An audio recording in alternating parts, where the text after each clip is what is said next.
Hola amigos, bienvenidos. Mi nombre es Aníbal Malger y una vez más con ustedes ahora para resolver la cuarta práctica calificada del CEPREUNI 2023-2, que también está trayendo muy bonitos problemas, que todos ellos pueden ser motivo también en un examen ordinario. Normalmente en épocas de prepandemia las preguntas de las prácticas calificadas a veces no eran en su totalidad por lo menos probable que vengan en examen de admisión, pero ahora vemos que estas preguntas que ponen en las prácticas también son del corte que viene en los exámenes ordinarios, así que las vamos a hacer para todos aquellos que están en la pre, que van a dar su segundo parcial y todos aquellos que se están preparando por su cuenta y buscan de repente aquí en estas plataformas en YouTube material para poder prepararse y prepararse bien. Vamos entonces con la cuarta pregunta. Yo les voy a dejar en el buzón de comentarios o en la descripción, perdón, del vídeo el link para que puedan llevarse toda la práctica calificada. Nosotros estamos en la pregunta número 7. Ahí comienza física. Entonces vamos a desarrollar este problema. Nos dicen en la pregunta 7 que tenemos una onda armónica que tiene esta forma. A ver, dice Y es igual... Y es una función igual a 0, el problema cuando no se ve, espérate, vamos a ampliar esto un poco más. Ahora sí, 0,02. 0,02. Bueno, los otros 0 ya no valen, 0,02. Y aquí dice seno de 62,8 X menos 377T. Esa es la onda. Dice que esta es una onda armónica que se propaga en una cuerda, tiene esta función y nos dicen que XY está en metros. X es la variable donde, o el eje donde se propaga, Y es el eje donde vibran las partículas, T está en segundos. Me piden la rapidez máxima de un punto de oscilación de la cuerda. Aquí debo recordar la siguiente teoría. Cuando tú tienes una onda que se expresa así por una función seno-coseno, se llama onda armónica. Y cuando esta onda se propaga, los puntos del medio por donde esta onda se propaga, que puede ser la superficie de un líquido, una cuerda tensa, etc., esos puntos alcanzados por la onda van a describir un movimiento armónico simple. Recuerda, si la función es armónica, el punto describe un armónico simple. Y en un movimiento armónico simple, la rapidez máxima es omega por A. Los que revisaron el vídeo anterior del solucionario de la tercera, habíamos visto el caso de la rapidez máxima omega por A, así que necesitamos el omega y necesitamos el A. En esta función esos elementos están. Aquí hay que recordar que el coeficiente de la función, o sea, el coeficiente del seno, el que está delante, es siempre la amplitud. El coeficiente de X representa lo que se llama el número de onda. Este número de onda, por si acaso, es 2pi entre lambda. Y el coeficiente de T es omega, que no es otra cosa que 2pi por la frecuencia. Aprovechamos de recordar eso. Cuando es negativo, se mueve en la dirección positiva del eje X. Si fuera aquí más, se mueve en la dirección negativa y esto vibra en el eje Y. Si se propaga en X y vibra en Y, esta es una onda transversal. Justo aquí está, mira, el omega y ahí está el A. Entonces, vamos a calcular la rapidez máxima con la que se propaga en metros por segundo. Vamos a ver, entonces la rapidez máxima sería de esta manera, sería GUA. El omega lo sacamos de la expresión 333 y esto sería por 0,02. Bueno, acá sería 7 por 2, 14 llevas 1, 14, 15 llevas 1 y separas dos decimales sería 7,54, alternativa D. En la pregunta número 8, este es un problema que básicamente siempre solo viene en CEPREUNI, normalmente no viene en exámenes de admisión, pero en que esta es una práctica calificada, entonces lo vamos a desarrollar también. Tenemos dos cuerdas, dice, de diferente densidad lineal. No es necesario que te pongan quién es mayor, si en caso no lo dijesen, se nota pues por el grosor. un metro de esta cuerda tiene más masa que el otro, por lo tanto su densidad lineal tiene que ser mayor. Entonces la cuerda 2, que la veo más gruesa, densidad lineal 2, debe ser mayor que la 1. Eso es más que evidente, es suficiente con la figura, pero aquí lo ponen todavía. Dice que están unidas en el punto P, se generan ondas armónicas aquí en el punto A, aquí hay un cable, una fuerza que le genera tensión, y estas ondas se propagan y llegan finalmente al punto P. Y estas ondas que se han generado, vienen las preguntas teóricas justamente. Antes de entrar con la pregunta teórica, vamos a proceder de esta forma. Cuando una onda llega a este punto, recuerda en primer lugar que la onda, una parte se va a transmitir, vamos a ponerlo así. Esta será una velocidad 2, esta será una onda que se transmite, o también se dice se refracta. Recuerda que transmitir, onda transmitida, onda refractada es lo mismo, y una parte de esa onda se va a reflejar. Cuando va de una cuerda delgada a una cuerda gruesa, por si acaso, esto cuando rebota debe invertirse. O sea, si llegó primero la parte así de esta manera, ¿no? Llega a la parte baja, al momento de rebotar debe invertirse el movimiento. Entonces la onda de regreso, la onda reflejada, debe ser de esta manera. Esta será la onda incidente, lo voy a poner acá, mira, onda incidente. La de azul vendría a ser la onda refractada, o también se dice transmitida. Onda transmitida o refractada es lo mismo. En ondas electromagnéticas se usa más la palabra refracción, pero en ondas mecánicas se usa más la palabra transmitida. Y esto de verde vendría a ser la onda reflejada. Por teoría, cuando una onda se mantiene en el mismo medio, la velocidad es la misma. O sea, la onda reflejada debe tener la misma velocidad que la onda incidente porque está en la misma cuerda. En cambio, la cuerda 2, como es otra cuerda, entonces ahí sí la velocidad varía. Aquí también debemos recordar que la velocidad de propagación es tensión sobre densidad lineal, y entonces la velocidad es como inversa con la densidad lineal. A mayor densidad lineal, a mayor denominador, habrá menor velocidad. Entonces quiere decir que la velocidad 2 debe ser menor que la velocidad 1 en módulo, y la misma relación de las velocidades debe haber entre los lambdas. A ver, verifica eso. Cuando la onda pasa a este segundo medio, la nueva velocidad es tensión sobre U. La tensión siempre se considera una sola porque estos son cuerpos sólidos que transmiten la misma fuerza. Al crecer la densidad lineal, entonces la velocidad se reduce, V2 es menor que V1, y si la velocidad es menor, el lambda también es menor. Aquí debe recordar que velocidad es lambda por F, la frecuencia es constante, lo mismo que pasa con la rapidez debe pasar con la longitud de onda. Y ahora sí, con ese recordatorio vamos con las preguntas que nos hace.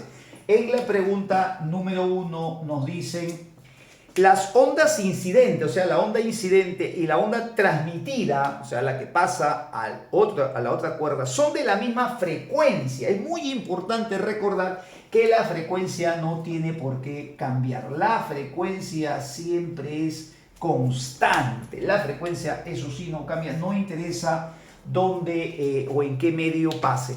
La frecuencia es la misma, eso es verdadero. La onda reflejada, esta que está aquí, se propaga a menor velocidad que las incidentes. La respuesta es falso porque la velocidad, la rapidez depende del medio, y la que se refleja está en la misma cuerda, está en el mismo medio, por lo tanto debe conservar su velocidad. En la número 3 dice que las ondas transmitidas, o sea, las que están aquí, son de menor longitud de onda. Ojo que tiene menor velocidad porque tiene mayor densidad lineal, menor velocidad, menor lambda. Entonces, las ondas transmitidas son de menor longitud de onda que las ondas reflejadas. Esta reflejada y esta incidente van a tener el mismo lambda, tienen, ¿no?, la misma rapidez, la misma frecuencia, van a tener el mismo lambda. Entonces, sí es cierto que ella va a tener menor. Entonces, esto sería verdadero. La respuesta entonces sería la alternativa E, verdadero, falso, verdadero.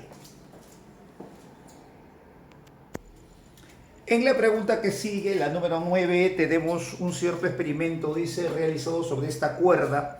La densidad lineal me dan como datos. Verifica que la unidad está en sistema internacional. A veces lo ponen en gramos por metro o de repente kilogramos por centímetro. Hay que verificar que esté en sistema internacional. Se une aquí a una fuente que tiene una frecuencia de 60 Hz. Me piden la masa de este bloque. Me dan esta longitud del cable y me dan esta onda estacionaria. Tengo que reconocer que cuando se ve este tipo de vibración, esto quiere decir que la onda ha ido y ha venido y ha quedado como atrapada. La onda en esta región se convierte en una onda estacionaria. Cada punto aquí de la cuerda está vibrando de una forma, digamos, permanente en el tiempo, y por eso el nombre estacionario, porque se mantiene con esa vibración de manera permanente en el tiempo. Y entonces aquí debemos reconocer que hay puntos de máxima vibración, y esos puntos de máxima vibración se llaman nodos. Aquí hay un nodo, perdón, este es un antinodo. Este es un antinodo. Estos son los puntos de máxima vibración, son los antinodos, y los puntos que no vibran son los nodos. Recuerda siempre que los nodos son uno más que el número de antinodos. Aquí en este cable vamos a hacer como un corte imaginario, y justamente el peso de este bloque es el que va a generar por aquí una tensión, pues, ¿no?, con el mismo valor. La tensión debe ser igual a mg. Esto al vibrar, esto se mantiene en reposo. Esto es solo una vibración, esto es pequeñito, esto no está acelerando ni bajando, esto se asume en equilibrio. La tensión sería igual al peso. Bueno, aquí entonces tenemos que usar la fórmula de la frecuencia en una onda estacionaria. Esto era así. Este es el número de antinodos. N es el número de antinodos. Algunos ahí se confunden. No es nodos, sino antinodos. Acá esto es 2 veces L, y esto es la rapidez, o que es lo mismo, la raíz cuadrada de T sobre M. Bueno, aquí vamos a reemplazar. La frecuencia nos da 60 Hz. El N es el número de antinodos, o sea, son estos puntos de máxima vibración. Aquí le vas a tener que poner 3. Aquí sería 2 veces la longitud, que es ese valor feote que nos han dado ahí.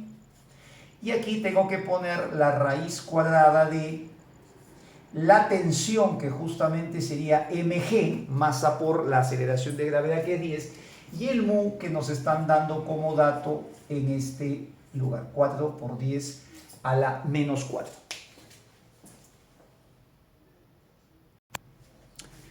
Bien, acá tenemos que despejar. Simplificamos acá tercia y tercia sería 20, 40 por 0,556. Hay que elevar al cuadrado, y aquí nos va a salir, después de multiplicar también por 4 por esa menos 4, 0,201 newton. Como esto es 10 según dato del problema, entonces la masa finalmente será 0,021, justo sería la alternativa A, y esto estaría en kilogramos. En la pregunta número 10 tenemos un problema de sonido, y sonido ya empezó a venir en los exámenes ordinarios, así que ojo con esta pregunta. De una fuente puntual, puntual es aquella fuente que emite en todas las direcciones, esa es la forma de reconocerlo. Dice que emite pues aquí ondas sonoras. Las ondas sonoras, si están en un medio uniforme, van a salir en forma, digamos, uniforme en todas las direcciones, y van a formar lo que se llama un frente de onda circular, o sea, van a distribuirse de manera circular en el espacio. En un punto, esta es la intensidad del sonido a una distancia de 5 metros. Aquí hay que resaltar y recordar de que todos los puntos que están a 5 metros van a tener esa misma intensidad. La pregunta es cuánta energía sale de esta fuente en una hora si la potencia es constante. ¿Cuánta energía sonora emite la fuente en una hora? Para calcular la energía emitida voy a calcular primero la potencia, y entonces aquí voy a recordar la definición de intensidad. La intensidad se define así como la potencia entre el área. Cuando la fuente es puntual, el área en la cual se distribuye la potencia es el área de una esfera. Por esa razón, esto sería igual a potencia entre el área de una esfera, que es 4pi por radio al cuadrado. Bueno, de ahí vamos a calcular la potencia. Voy a pasar esto a multiplicar, y entonces la potencia sería la intensidad, que que es dato del problema, 0,025 por, paso a multiplicar por 4pi, acá sería por 4pi, por el radio que es 5 metros elevado al cuadrado. Bueno, acá me quedaría 25 por 4, me queda 100. 100 sería 2,5 pi watts.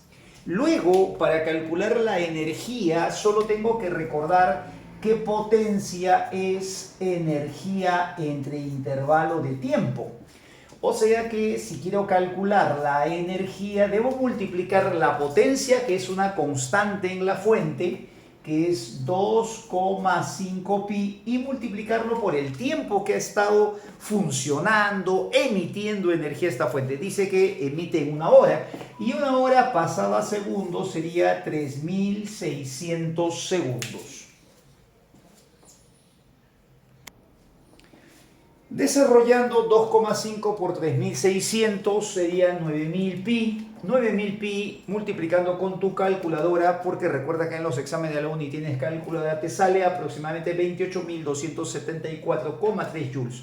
La clave está en 10 a la 4, o sea, sería 2,8 por 10 a la 4 joules. La respuesta sería la alternativa D.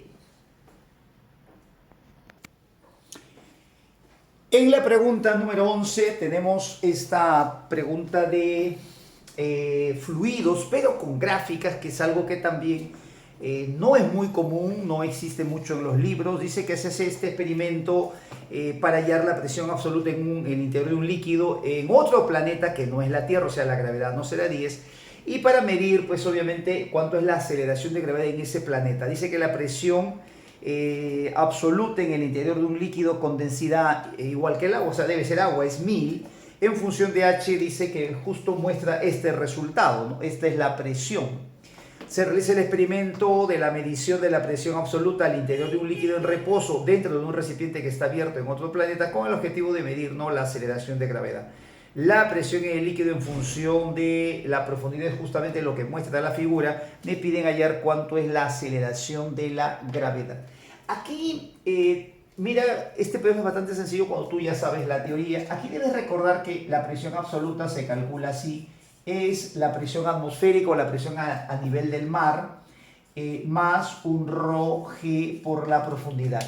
Debemos aquí recordar que esto tiene la forma de una función afín. Y es igual a un intercepto más pendiente multiplicado por x. Si en la horizontal, en el eje x, tengo la profundidad y en la vertical tengo la presión, el intercepto sería la presión atmosférica y la pendiente sería ρgy. La pendiente la puedo calcular aquí de esta forma. Trazo pues no la horizontal, trazo la horizontal, y hallar la pendiente es parecido a calcular la tangente. La pendiente aquí debe salir variación en x, o sea, esta variación de presión entre esta variación de h. Entonces, esto es variación de presión, esto es variación de h, esa es la pendiente, y esto se puede calcular, ¿no? Vamos restando estas cantidades. Vamos a ponerlo entonces aquí de esta manera. La pendiente, que es variación de presión o variación de la vertical entre variación de la horizontal, coincide con ρg. Y aquí justamente reemplazamos. Esta variación sería 18,6. 18,6 en la vertical. Esto por 10 al cuadrado, porque esto está en la vertical multiplicado por 100. Todo esto entre 0,5. Esto sería la densidad, que no es otra cosa que 1000, por la aceleración de la gravedad en el planeta en el cual estamos interesados. Simplificando esto, a ver, esto sería un medio que pasa a multiplicar, sería aquí 37,2.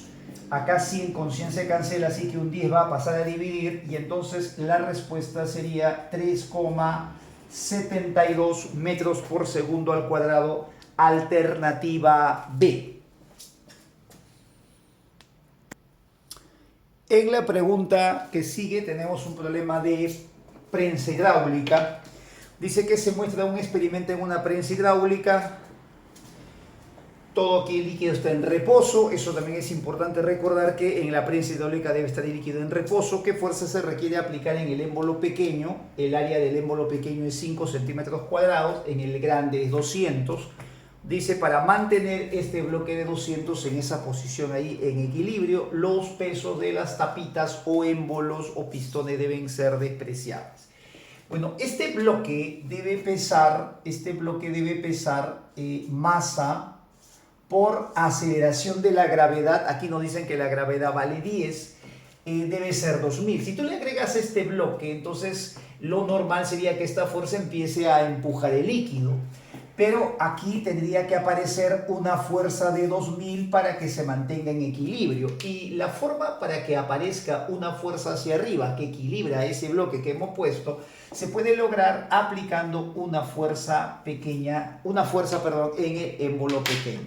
Aquí se debe recordar que cuando tú aplicas una fuerza a este fluido o líquido, en este caso que está confinado, encerrado en este recipiente y que está en reposo, va a aumentar la presión, y ese incremento de presión se transmite en todo el líquido e incluso en las paredes del recipiente.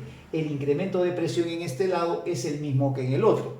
El incremento de presión aquí sería de esta forma, sería la fuerza dividido entre el área, la fuerza entre 5 centímetros cuadrados, y acá el incremento de presión que origina esta fuerza y que va a equilibrar el bloque sería de 2000 dividido entre el área, que es 200.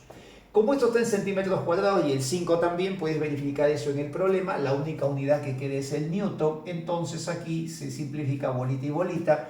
Acá me quedaría 10 y entonces la fuerza que necesitamos es de 50 newton. Alternativa E.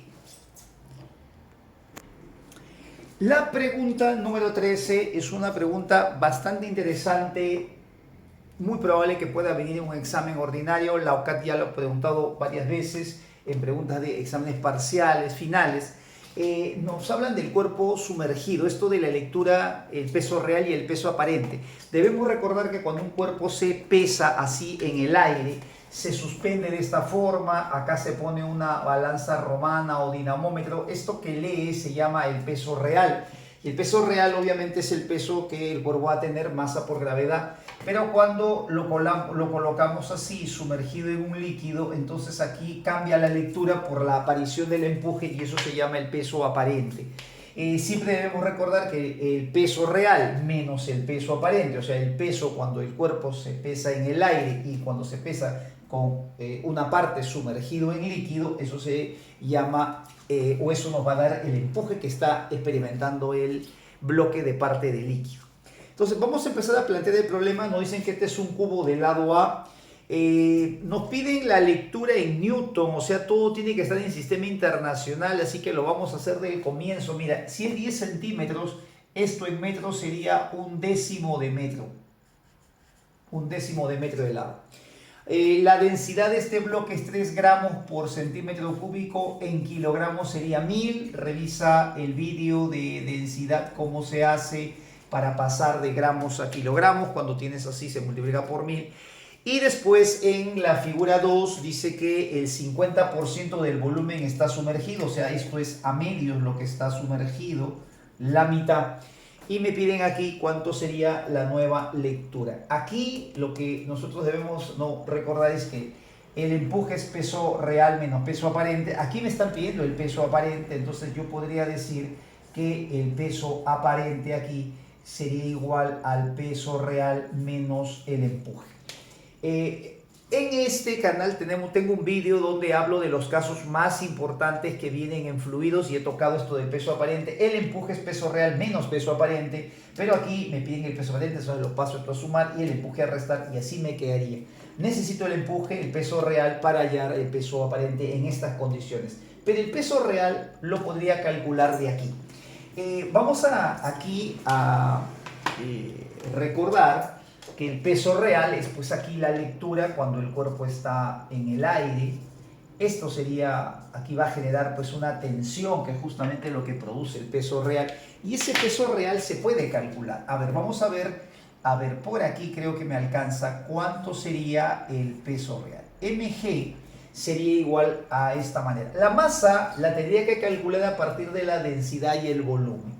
Acuérdate que densidad es masa entre volumen, entonces la masa sería densidad por volumen por G.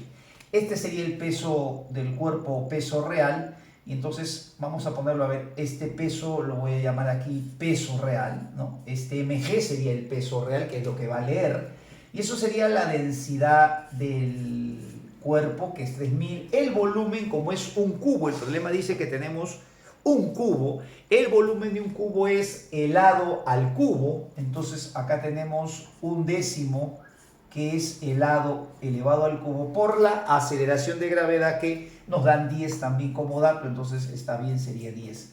Acá tengo 1000, con 1000 se cancela y entonces el peso real sería 30. Esto pesa 30, la lectura de este dinamómetro sería 30 si nosotros lo pesamos en el aire. Para calcular ahora el peso aparente, que es lo que me piden, ya tengo el peso real que es 30 y lo que me falta es el empuje. ¿Cómo puedo calcular el empuje? Entonces por acá el empuje es ahora la densidad del líquido, la aceleración de la gravedad por el volumen desalojado. Aquí podemos poner así, entonces el empuje sería la densidad del líquido. En este caso dice que el líquido es agua. La densidad del agua sería 1000, la aceleración de la gravedad sería 10 y el volumen desalojado ya no sería esta cantidad, ya no sería el lado del cubo, sino la mitad, porque el problema dice que el 50%, la mitad del volumen está desalojado. Entonces acá puedo poner la mitad de un décimo elevado al cubo. Bueno, aquí un décimo elevado al cubo sería 10 al cubo, 1000, con 1000 se cancela, y entonces este empuje nos estaría dando como resultado el empuje. Creo que por aquí en todo caso lo alcanzo a poner, el empuje me daría 5. Si el empuje es 5, entonces ¿cuánto va a ser el peso aparente? La respuesta es 25 newton. Y de esta manera terminamos el solucionario de la cuarta práctica calificada y nos volvemos a encontrar próximamente cuando se realice el segundo parcial, que también me comprometo a poder compartir con ustedes el solucionario. Los invito a seguirme en el canal de YouTube, a compartir con tus amigos estas soluciones. Este es uno de los, quizás el único canal que se dedica a resolver problemas de nivel uni con el enfoque que se hace en CEPREUNI, y también te invito a acompañarme en mi cuenta de TikTok, donde doy también algunas recomendaciones para estudiar y algunas recomendaciones, porque es otro tipo de formato con un tiempo mucho más corto. Nos vemos en el próximo vídeo. Chau, chau.